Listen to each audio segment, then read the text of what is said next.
আমি আমাৰ ল'ৰা ছোৱালীক সদায় সুস্থ থকাটো বিচাৰো নহয় জানো তো কথা হ'ল সুস্থ ৰাখিবৰ কাৰণে কিছুমান টিপছ আছে যিবিলাক টিপছ আমি যদি ফলো কৰোঁ আমি সদায় আমাৰ ল'ৰা ছোৱালীক সুস্থ আৰু সমাজত আমি আগবঢ়াই দিব পাৰিম তো আজি আপোনালোকৰ মাজত মই 8টা টিপছ দিম যি টিপছ কেইটা যদি আপুনি আপোনাৰ ল'ৰা ছোৱালীৰ ক্ষেত্ৰত যদি ফলো কৰে তেনেহলে তেওঁলোকে সদায় সুস্থ থাকিব কিন্তু ভিডিঅ'টো আপোনালোকে শেষলৈ চাব লাগিব সো নমস্কাৰ মই ডক্টৰ হিমাংশু বৈশ্য সদায় দৰে আজি আপোনালোকৰ মাজত ল'ৰা ছোৱালীক স্পেশালি যি ল'ৰা ছোৱালী সৰু আছে কেনে ধৰণে আমি আগবঢ়াই নিলে সুস্থ ৰাখিব পাৰিম প্ৰথম কথাটো হ'ল আমি তেওঁলোকৰ শৰীৰত যি কাপোৰ কানি পিন্ধাও সেইটো সদায় ব্ৰিজি হ'ব লাগে মানে অকমান লাইট কালাৰ হ'ব লাগে যাতে সূৰ্যৰ যিটো ৰশ্মি সেই ৰশ্মিটো যাতে পুৰা এবজৰ্ব কৰি ল'ব নোৱাৰে যদি আপুনি ডাৰ্ক কালাৰ কাপোৰ পিন্ধায় কি হয় সূৰ্যৰ ৰশ্মিটো পুৰা এবজৰ্ব হৈ যায় আৰু শৰীৰত স্কিনত স্পেশালি এই যিবিলাক ৰেজ আহে যিবিলাক ৰেজ আমাৰ শৰীৰৰ দৰকাৰ নপৰে যেনেকৈ UV ৰেজ আল্ট্ৰাভায়োলেট ৰেজ এই গামা ৰেজ এই ৰেজবিলাক আমাৰ শৰীৰত নেলাগে এই ৰেজবিলাকে শৰীৰৰ স্কিনত পৰি কিনে ক্ষতি সাধন কৰে তো সেইকাৰণে always warn your child with breezy clothes which is less color তাৰ পিছত হৈছে maintain proper hydration মানে যিটো আমি পনীয়া বস্তুৰ যিটো পৰিমাণ স্পেশালি যিটো আমাৰ লিকুইড ওৱাটাৰৰ যিটো পৰিমাণ শৰীৰত অলমোষ্ট 70% থাকে তো কথা হ'ল আমাৰ যিটো আমি লিকুইড বস্তু যিটো খোৱাৰ যিটো সিস্টেম সৰু ল'ৰা ছোৱালীৰ ক্ষেত্ৰত সেইটো আমি প্ৰপাৰলি মেইনটেইন কৰিব লাগে দৰকাৰ হওক তেওঁলোকক আমি কিছুমান জুচ ফ্ৰেছ ফ্ৰুট জুচ বনাই দিব লাগে লেমনেড দিব পাৰে কন্টিনিউয়াছলি তেওঁলোকক এই লিকুইড বস্তু দিয়ে থাকিব লাগে যাতে তেওঁলোকৰ শৰীৰত প্ৰপাৰ হাইড্ৰেশ্যন হৈ থাকে আৰু যাতে শৰীৰটো ডিহাইড্ৰেশ্যনত কেতিয়াও নাযায় সেইকাৰণে proper hydration is very important 3 নম্বৰটো হ'ল ইউজেছ অফ ছানগ্লাছেছ সৰু ল'ৰা ছোৱালীৰ ক্ষেত্ৰত কি হয় যেতিয়া তেওঁলোকে সূৰ্যৰ ৰশ্মিত মুভ কৰে তেতিয়া কি হয় যদি সূৰ্যৰ ৰশ্মিটো চকুত পৰে সেই ৰশ্মিটোৰ দ্বাৰা যিবিলাক অলাগতিয়াল যিবিলাক ৰেজ আহে আল্ট্ৰাভায়োলেট ৰেজ যেনেকুৱা ৰেজ আহে সেই ৰেজবিলাক চকুৰ ভিতৰলৈ গুচি যায় আৰু চকুৰ ইম্পৰ্টেণ্ট যিবিলাক কোষ আছে চেল আছে সেইবিলাকক মাৰি দিব পাৰে আৰু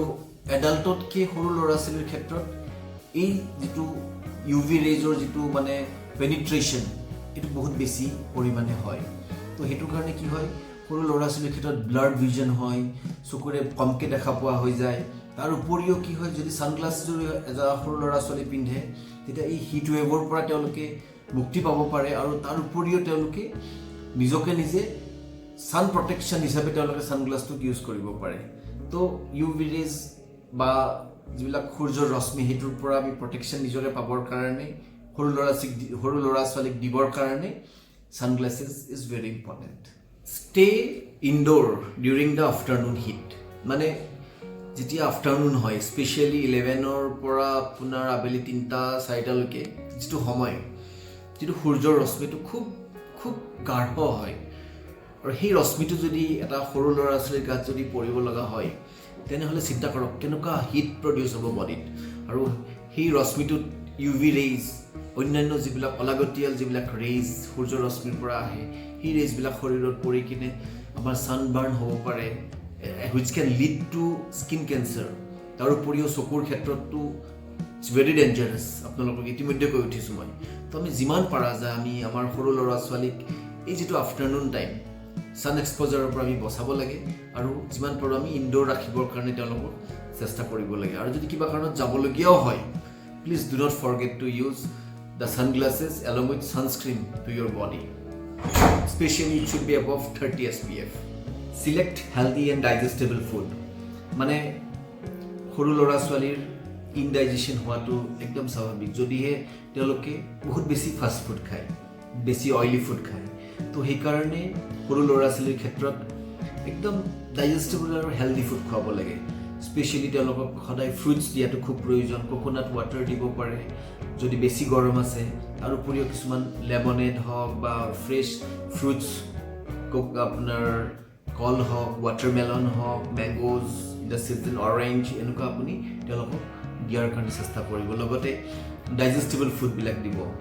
যিবিলাকত অইলৰ মাত্ৰাটো একেবাৰে কম থাকে। তেনেকুৱা ফুড দিলে তেওঁলোকৰ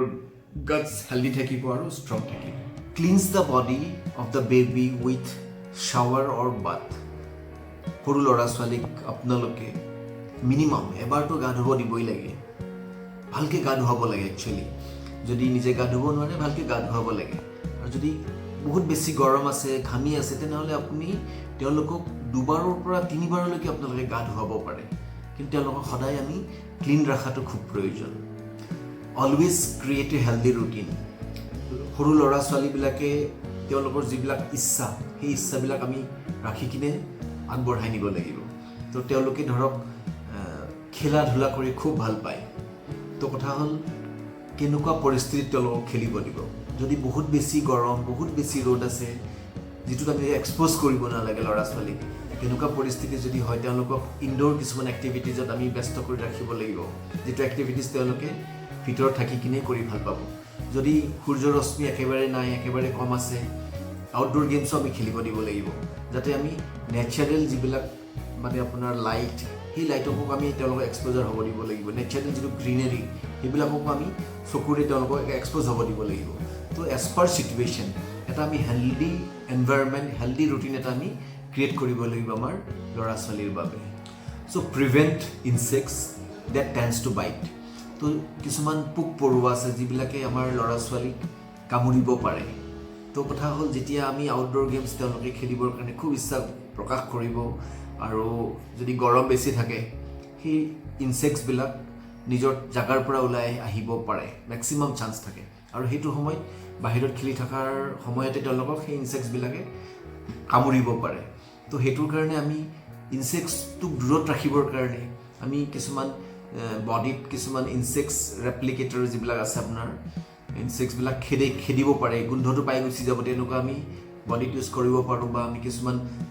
চাইডে আমি কিছুমান এনেকুৱা স্প্ৰে আছে, যিবিলাক স্প্ৰে দিলে ইনচেক্টছ আহিব নোৱাৰে, তেনেকুৱা আমি ব্যৱহাৰ কৰিব পাৰোঁ। কিন্তু আমি সদায় এটাই বস্তু চাব লাগিব, যাতে আমাৰ যি সৰু ল'ৰা ছোৱালী, তেওঁলোকক যাতে কোনো ইনচেক্টছে কামুৰিব নোৱাৰে। সেইটোৰ কাৰণে আমি সদায় অলপমান প্লেনিঙত আগবাঢ়িব লাগিব। তো কথা হ'ল আজি এই যিটো ভিডিঅ' আপোনালোকৰ মাজত আনিলোঁ, এইখিনি যদি আমি ভালদৰে ফ'ল' কৰোঁ নিজৰ সৰু ল'ৰা ছোৱালীৰ কাৰণে, তেনেহ'লে মই ভাবোঁ আমাৰ সৰু ল'ৰা ছোৱালীক আমি এটা ভাল ছিষ্টেমত আমি গঢ় দিব পাৰিম। আৰু কিছুমান যিবিলাক অলাগতিয়াল বস্তু, সেই অলাগতিয়াল বস্তুৰ পৰা হয়তো আমি অকণমান দূৰত ৰাখিব পাৰিম। আৰু মই ভাবোঁ এনেকুৱা যদি আমি এটা পৰিৱেশ ক্ৰিয়েট কৰিব পাৰোঁ, বা এনেকুৱা যদি আমি ছিষ্টেম ফ'ল' কৰিব পাৰোঁ, তেনেহ'লে সিহঁতৰ যিটো পঢ়াৰ যিটো আগ্ৰহটোও বাঢ়িব। আজি এই ভিডিঅ'টো আপোনালোকে চাই খুব ভাল পালে, আপোনালোকে প্ৰেক্টিকেলি এবাৰ ইউটিলাইজ কৰি চাওক আপোনালোকৰ নিজৰ ল'ৰা ছোৱালীৰ ক্ষেত্ৰত। যদি পজিটিভ এটা ৰেছপন্স পায়, 100% মোক আপুনি ইয়াতে মোক মেছেজ কৰি আপোনালোকে পঠাব। আৰু যদি ভাল লাগে আপোনালোকে ভিডিঅ'টো লাইক কৰিব, শ্বেয়াৰ কৰিব, আৰু মোৰ ইউটিউব চেনেল যদি আজিও ছাবস্ক্ৰাইব কৰা নাই, ছাবস্ক্ৰাইব কৰিব। Thank you very much for ৱাচিং। Thank you. নমস্কাৰ।